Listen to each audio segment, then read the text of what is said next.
کیا آپ جانتے ہیں کہ پاکستان کی مدر ٹریسا کون تھیں؟ اور کیا آپ کو معلوم ہے کہ مدر ٹریسا کی تاریخ کیا ہے؟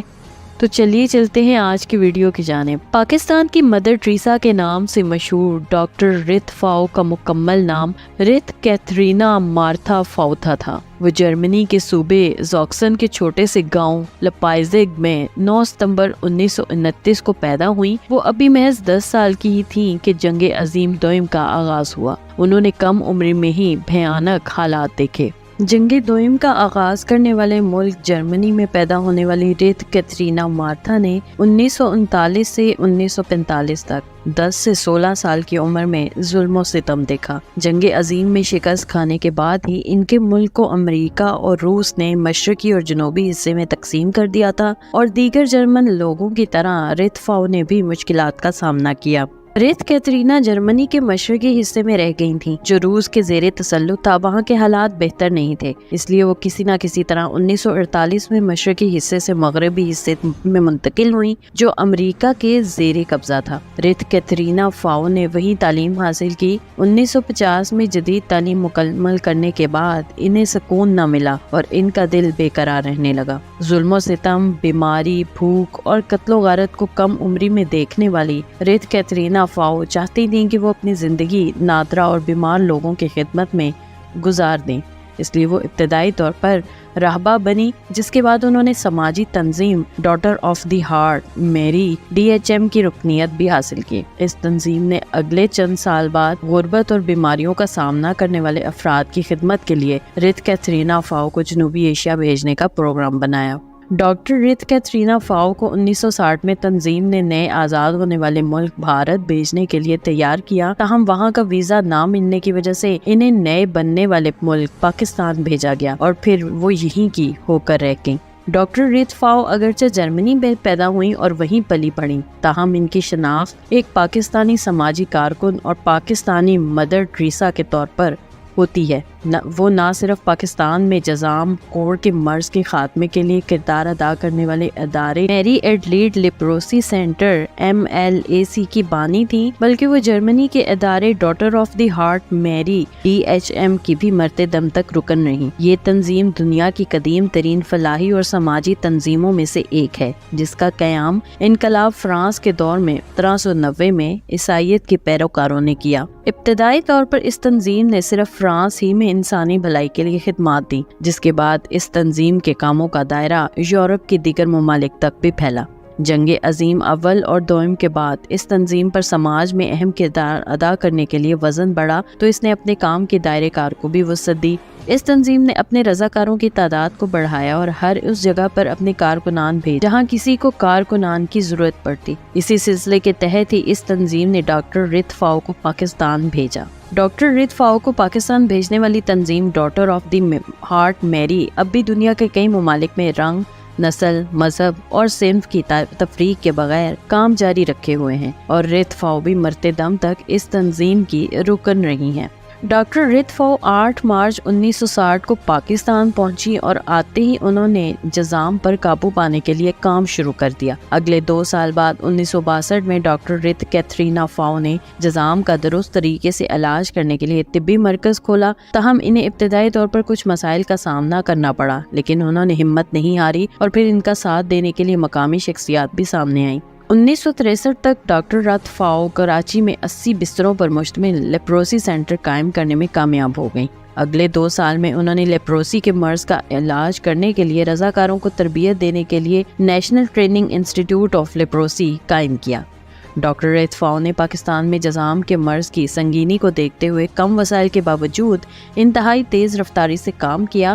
1966 میں انہوں نے کراچی کے علاوہ سندھ کے دیگر علاقوں سمیت خیبر پختونخوا اس وقت کے صوبے NWFP میں بھی لیپروسی سینٹر بنائے۔ 1967 میں انہوں نے آزاد کشمیر میں بھی سینٹرز کا قیام شروع کر دیا۔ ڈاکٹر رت فاؤ کو تیزی سے جذام پر قابو پانے کے لیے کام کرنے پر پہلی مرتبہ 1968 میں جرمنی کی جانب سے دی order of the cross award دیا گیا۔ 1969 میں انہوں نے حکومت پاکستان نے بھی ستارہ قائد اعظم سے نوازا۔ ڈاکٹر رتفاؤ نے انسانیت کی خدمت جاری رکھی اور 1979 میں بلوچستان میں بھی لیپروسی سینٹر قائم کیا۔ ایک جانب جہاں وہ جذام کے مرض سے نبرد آزما مریضوں کی مددگار بنی، وہیں انہوں نے جذام کے بعد ٹی بی پر قابو پانے کے لیے بھی کوششیں شروع کر دیں اور 1975 میں ٹی بی کنٹرول سروس شروع کی۔ ڈاکٹر رتفاؤ کی خدمات کو دیکھتے ہوئے 1978 میں حکومت پاکستان نے ہلال امتیاز سے نوازا اور پھر 1979 میں انہوں نے حکومت نے لیپریسی کے وفاقی مشیر کے عہدے پر بھی تعینات کیا۔ ڈاکٹر رتفاؤ کی کوششوں کے باعث ہی 1983 میں جذام کے علاج کے لیے جدید طریقے ملٹی ڈرگ تھراپی کو متعارف کرایا گیا۔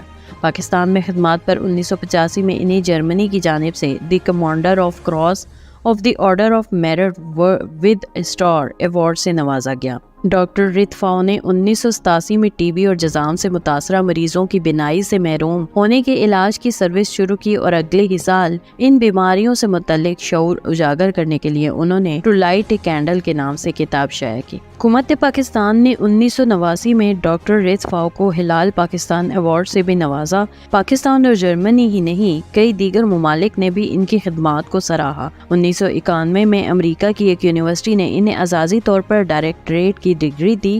اسی سال انہیں جرمنی اور آسٹریلیا کی یونیورسٹیز نے بھی اعزازی سندیں جاری کی۔ ڈاکٹر رتفاؤ نے 1993 میں خیبر پختونخوا اس وقت کے NWFP میں امراض چشم کے علاج کے لیے سروس کا آغاز کیا۔ اگلے ہی سال 1994 میں انہیں حکومت آسٹریا کی جانب سے بھی ایوارڈ دیا گیا۔ پاکستان اور ڈاکٹر رتفاؤ کے لیے 1996 کا سال سب سے اہم رہا، کیونکہ اس سال عالمی ادارہ صحت نے پاکستان کو جذام فری ملک قرار دیا۔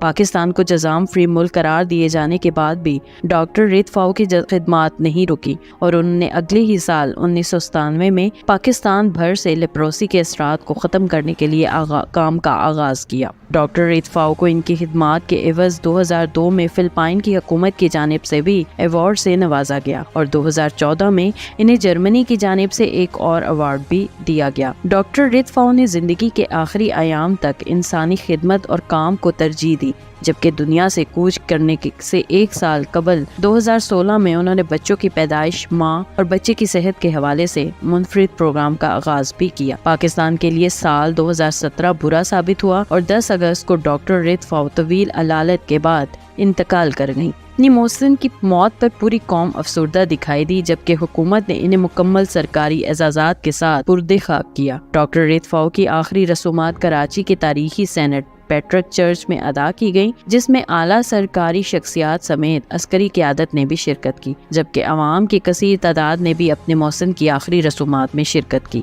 ڈاکٹر رتفاؤ کو کراچی کے تاریخی گورا قبرستان میں سپرد خاک کیا گیا، تاہم اس قبر کو پاکستان کی پہلی ڈیجیٹل قبر کا اعزاز حاصل ہے۔ میری ایڈلیڈ سینٹر نے جدید ٹیکنالوجی کا استعمال کرتے ہوئے ڈاکٹر رتفاؤ کی قبر کے ماربل کے اوپر QR کوڈ کندہ کیا، جسے کسی بھی اسمارٹ فون پر سکین کرنے سے موبائل صارف ڈاکٹر رتفاؤ کی زندگی اور خدمات سے متعلق بنائے گئے خصوصی گوگل دستاویزات تک رسائی حاصل کر سکتا ہے۔ علاوہ ازیں اس QR کوڈ کی تصویر کو سکین کر کے بھی ڈاکٹر رتفاؤ سے متعلق دستاویزات تک رسائی حاصل کی جا سکتی ہے۔ علاوہ ازیں ڈاکٹر رتفاؤ کی زندگی اور خدمات پر بنائی گئی خصوصی ویڈیوز بھی دیکھی جا سکتی ہیں۔ گوگل ڈرائیو میں ڈاکٹر رتفاؤ کو ملنے والے ایوارڈز کی تصاویر بھی دیکھی جا سکتی ہیں۔ اس طرح کی مزید دلچسپ ویڈیوز دیکھنے کے لیے دیکھتے رہیے میرے چینل کو لائک، سبسکرائب اور شیئر ضرور کیجیے اور ساتھ ہی ساتھ بیل آئیکن کو بھی دبا دیجیے۔ شکریہ، اللہ حافظ۔